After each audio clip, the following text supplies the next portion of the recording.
Hello बच्चों, नमस्कार। कैसे हैं आप लोग?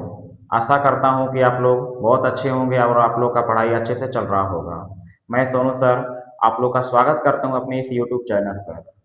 आज हम लोग देखने वाले हैं बिहार बोर्ड 10 क्लास के त्रिकोणमिति प्रश्नावली 8.1 के क्वेश्चन नंबर 10 को, जो कि ये क्वेश्चन 5 नंबर के लिए बहुत ही एमवीवीआई होने वाला है, क्योंकि यह क्वेश्चन एग्जाम में बहुत बार ये क्वेश्चन दे चुका है और यह इस बार भी एग्जाम में क्वेश्चन मिल सकते हैं। ये क्वेश्चन बहुत ज्यादा महत्वपूर्ण है 5 नंबर के लिए।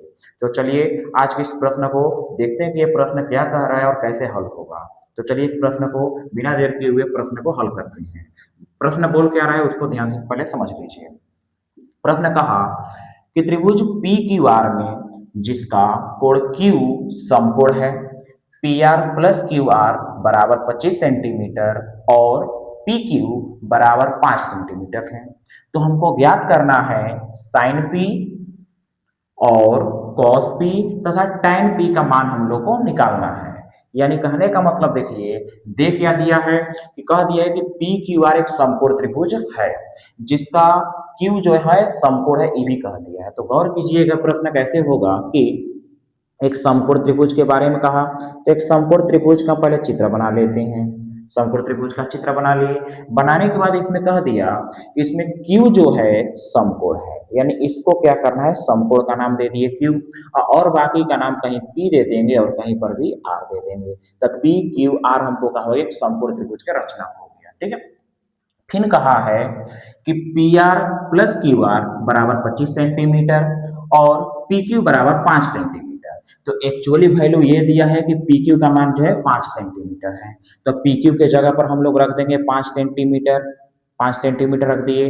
अब ध्यान दीजिए कि इसमें P R plus Q R बराबर 25 सेंटीमीटर है, यानी कहने का मतलब कि पी आर और क्यू आर यानी ये वाला भुजा और ये वाला भुजा, ये दोनों भुजा आपस में मिला करके 25 सेंटीमीटर है। ठीक है, तो हम यही कह सकते हैं कि ये कोई भी एक दूसरे के ये योग 25 सेंटीमीटर दिया हुआ है। तो ध्यान दीजिएगा यहाँ पर किया क्या जाएगा, समझिएगा कि जो दिया है कि P R plus Q R बराबर 25 सेंटीमीटर, इसको लिख लिए। लिखने के बाद अब देखिए क्या करते हैं कि पी आर को ज्यों का त्यों रखिए 25, आई प्लस में इधर ले जाते हैं माइनस में, क्यू आर कर लिए। ठीक है, यानी पी आर का एक मान निकालिए 25 माइनस क्यू आर कर लिए। करने के बाद तब देखिए उसके आगे का कार्य करते हैं। क्योंकि हम जानते हैं कि यह समकोण त्रिभुज हो गया, तो यहाँ पर लिखते हैं समकोण त्रिभुज, समकोण त्रिभुज पी क्यू आर में, पी क्यू आर में, तो पी क्यू आर में तो यहाँ पर लिखेंगे कर्ण स्क्वायर बराबर, कर्ण स्क्वायर बराबर लंब का स्क्वायर, लंब का स्क्वायर अब प्लस आधार का स्क्वायर। ठीक है, तो कर्ण स्क्वायर, तो कर्ण के लिए देखिए जो बड़ी भुजा होती है समकोण त्रिभुज का वो कर्ण हो जाता है, तो कर्ण हो गया पी आर, तो पी आर का स्क्वायर प्लस लंब हो गया पी क्यू, पी क्यू का स्क्वायर प्लस आधार हो गया नीचे वाला जिस पर आधार की त्रिभुज टिका हुआ है, क्यू आर का स्क्वायर हो गया। अब देखिए पी आर का मान सवाल नहीं दिया है, लेकिन पी आर का मान हम यहाँ पर लाए हुए हैं। ठीक है, इसको इक्वेशन नंबर फर्स्ट कर लेते हैं। तो पी आर का मान लाए हुए हैं 25 माइनस क्यू आर, यहाँ पर लिख देंगे 25 माइनस क्यू आर और स्क्वायर कर लेंगे बराबर पी क्यू का मान देखिए सवाल खुद दे रखा है 5 सेंटीमीटर, 5 रख दिए स्क्वायर। क्यू आर का मान सवाल नहीं दिया है इसलिए क्यू आर को ज्यों का त्यों लिख दिया जाएगा। ठीक है बच्चों, अब देखिए कि इसको क्या करना, ए माइनस बी के होल स्क्वायर पर तोड़ दिया जाएगा। तो ए माइनस बी का होल स्क्वायर क्या होता है उसको देखिए, ए माइनस बी का होल स्क्वायर होता है ए माइनस बी का होल स्क्वायर बराबर A square plus B square minus 2ab, ये फॉर्मूला हो गया।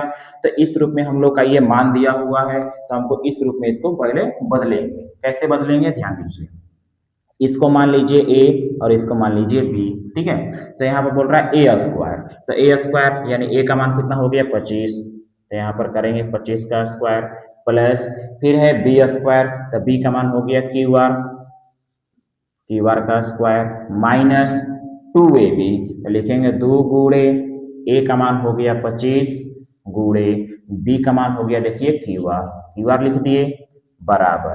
अब काम हो गया तो यहाँ से ए और बी को हटा दिया जाए क्योंकि माने हुए थे हम लोग। अब यहाँ पर देखिए कि 5 का स्क्वायर करेंगे 25 हो जाएगा, ठीक है। क्यू आर का स्क्वायर करेंगे तो क्यू आर स्क्वायर रहने देते हैं। अब ध्यान दीजिएगा कि इधर भी क्यू आर स्क्वायर प्लस में है, इधर भी क्यू आर स्क्वायर प्लस में है, तो ये क्यू आर स्क्वायर से क्यू आर स्क्वायर बराबर में है तो कट गया, ठीक है। अब देखिए क्या, अब क्या करेंगे, 25 का स्क्वायर है तो 25 का 2 बार गुणा करेंगे तो हो गया 625, ठीक ना।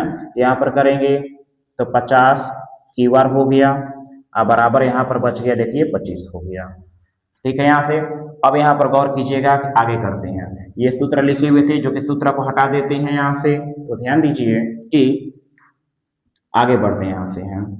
यहाँ से जो बचा उसमें क्या है कि 625, ये देखिए 25 जो है प्लस में है, बराबर की साइड है तो माइनस में, -25 बराबर, ये देखिए 50 क्यू आर माइनस में, बराबर को उस साइड लेकर जाएंगे तो प्लस हो गया 50 क्यू आर, घटा दिया जाएगा इनको 600 बराबर 50 क्यू आर हो गया। तो करेंगे 600 और ये पूरा में है, भाग बराबर के इस साइड लाएंगे तो ये भागा में हो जाएगा, बराबर हो गया क्यू आर, 0 से 0 कट जाएगा, इससे ये कट जाएगा तो क्यू आर का मान हो जाएगा 5 से 60 कटाएंगे तो 12 में हो गया, यानी क्यू आर का मान जो हो गया हम लोग का 12 सेंटीमीटर हो गया। तो गौर कीजिए क्यू आर का मान हम लोग का निकल गया। इसको हमने माने हुए थे समीकरण नंबर 1, तो यहाँ पर लिख देते हैं समीकरण 1 से, समीकरण 1 से। अब समीकरण 1 को क्या करेंगे, उतारेंगे यहाँ पर पी आर बराबर 25 माइनस क्यू आर, इतना कर लिए। अब करने के बाद ध्यान दीजिएगा कि पी आर बराबर 25 ज्यों का त्यों माइनस क्यू आर का मान देखिए 12 है तो 12 लिख देंगे, पी आर बराबर 25 माइनस 12 यानी घटा दिए तो आ गया 13 सेंटीमीटर। तो ध्यान दीजिए कि हम लोग का तीनों भुजा हम लोग के पास आ गया, क्या क्या देखिए, पी क्यू का मान तो सवाल खुद दे रखा था 5 सेंटीमीटर, ठीक है। पी आर का मान आ गया ये 13 सेंटीमीटर, देखिए 13 सेंटीमीटर हमने ला दिया। तो जब 13 सेंटीमीटर ला दिए तो देखिए यहाँ पर लिख देते हैं 13 सेंटीमीटर, फिर यहाँ पर क्यू आर का मान 12 सेंटीमीटर ला दिए हैं, लिख दिए। यहाँ पर लिखने के बाद तब ये मान जब आ गया तो इसको अब आसानी से हल किया जा सकता है। कैसे करेंगे उसको भी देख लेते हैं। देखिए क्या बोला है, साइन पी निकालने को, तो लिखेंगे यहाँ पर साइन पी, साइन पी। तो साइन थीटा बराबर सूत्र होता है लंब, लंब बटे में होता है कर्ण, लंब बटे कर्ण हो गया तो लंबाई कर्ण। अब यहाँ पर ये ध्यान दीजिए मेन बात को कि थीटा किसको माना है, पी को। बात ध्यान दीजिएगा, ऐसा सवाल बन चुका है पहले के क्लास में, ठीक है। नहीं देखे हैं वीडियो तो जाकर के देख लीजिए, ठीक है। तो साइन पी थीटा को माना किसको है, पी को।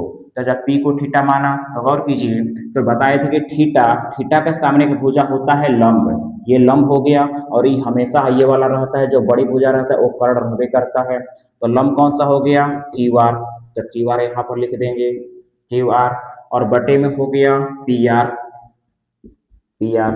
तो क्यू आर का मान देखिए 12 हो गया, 12 लिख दिए, और बटे में पी आर का मान देखिए 13 हो गया, 13 लिख दिए, ठीक है। यानी साइन पी का मान निकल करके आ गया 12 बटे में 13 आ गया। अगला निकालना हम लोगों को क्या है, देखिए कॉस पी का मान निकालने को बोला है, लिख देते हैं कॉस पी। तो कॉस थीटा बराबर सूत्र होता है आधार बटे में कर्ण होता है, ठीक है। आधार बाई कर्ण हो गया। तो ध्यान दीजिए कि इसमें भी थीटा किसको माना, पी को माना, तो थीटा के सामने भुजा लंब, तो ये हो जाएगा आधार और ये हो जाएगा कर्ण। तो आधार कौन सा हो गया, पी क्यू, तो यहाँ पर लिख देते हैं हम लोग पी क्यू, और यहाँ पर कर्ण के रूप में हो गया पी आर, पी आर लिख दिए। अब पी क्यू का मान देखिए यहाँ पर हो गया क्या, 5 लिख देंगे, और पी आर का मान हो गया 13 हो गया, ठीक है। तो ये रह गया, हो गया हम लोग का कॉस पी का मान हो गया 5/13 हो गया। अगला निकालने को बोला है tan p का मान, तो लिख देते हैं tan p, जो कि सूत्र होता है लंब बटे में आधार, लंबाई आधार हो गया। तो लंबाई आधार, तो ध्यान दीजिए थीटा के सामने पूजा लंब और ये हो गया आधार, तो लंब हो गया देखिए क्यू आर, लंब हो गया क्यू आर, और आधार हो गया हम लोग का पी क्यू, पी क्यू। तो क्यू आर का मान यहाँ पर देखिए हो गया 12, और बटे में PQ का मान हो गया यहाँ पर 5। तो यहाँ पर गौर कीजिए कि जो सवाल बोला गया था निकालने के लिए वो सवाल देखिए ये रहा। ठीक है, आशा करता हूं कि ये प्रश्न आप लोग को बहुत अच्छी तरह से समझ में आ गया है। अगर प्रश्न अच्छी तरह से समझ नहीं आया तो इस वीडियो को दोबारा देख लीजिए, प्रश्न जरूर समझ में आएगा। अगर तभी भी प्रश्न समझ में नहीं आता है तो क्या कीजिए कि इस पर कमेंट कीजिए कि कहाँ पर इस पर आपको डाउट लगा। अगले वीडियो में समझ में नहीं अगर प्रश्न आया तो अगले वीडियो में फिर से इस प्रश्न को बताएंगे, लेकिन समझ में जरूर आएगा, इतना मैं गारंटी देता हूँ। ठीक है, तो मिलते हैं अगले प्रश्न के साथ अगले वीडियो में। तब तक के लिए पढ़ते रहिए, आगे बढ़ते रहिए। धन्यवाद।